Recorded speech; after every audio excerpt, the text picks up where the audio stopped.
Is full lumsa an frasa sin, we'll fix it in post.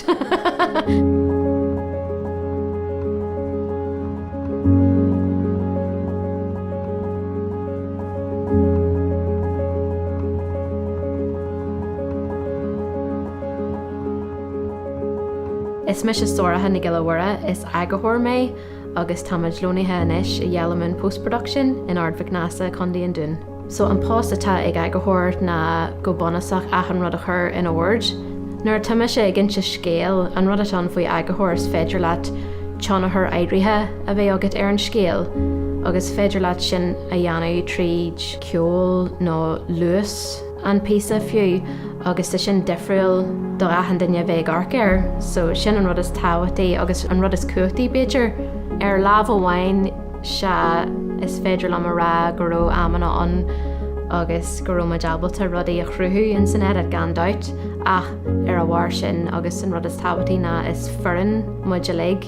Tá cuacht don san éad tá is féidir leat rudaí a chruthú agus béim éirithe a chur ar rudaí, ach is forann amlan a dhéanamh an scanan nó an chlár le chéile.